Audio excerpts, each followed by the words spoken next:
श्री स्वामी समर्थ. आज जायचं आहे मला पुण्याला. तर सगळी तयारी झाली, यायचा स्वयंपाक वगैरे चालू आहे, माझी बॅग वगैरे पॅक झाली आहे.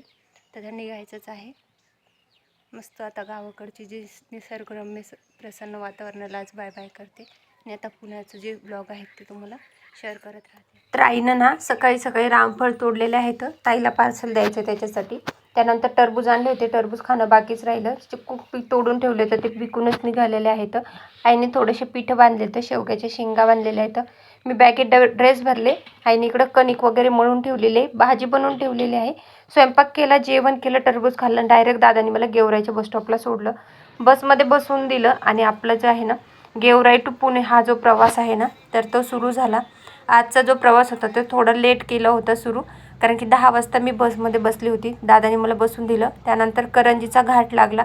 करंजीचा घाट जो आहे ना तर सह्याद्री पर्वत जो आहे, दख्खनचं पठार आणि सह्याद्री पर्वताच्या शृंखला ज्या आहेत पश्चिम भारतामधल्या, तर त्याचा हा पूर्ण परिसर आहे.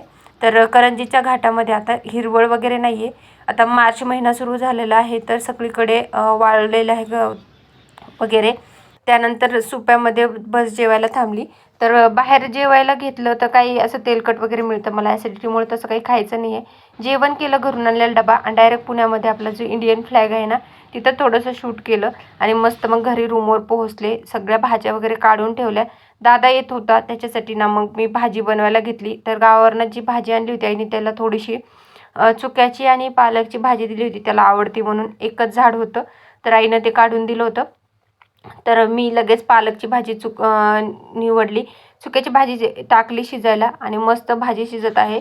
तोपर्यंत जे आहे ना दादा पण आला होता. तर दादाने हातपाय धुवोपर्यंत मी भाजी शिजवून घेतली. आणि आईनं गावावरनं चपाती दिल्या होत्या. मी मस्त गरमागरम भाजी आणि चपाती आम्ही दोघांनी एन्जॉय केली. आणि थकले होते त्याच्यामुळे नंतर काही काम नाही केलं, काही नाही, सगळं तसंच ठेवलं आणि डायरेक्ट झोपून गेलो.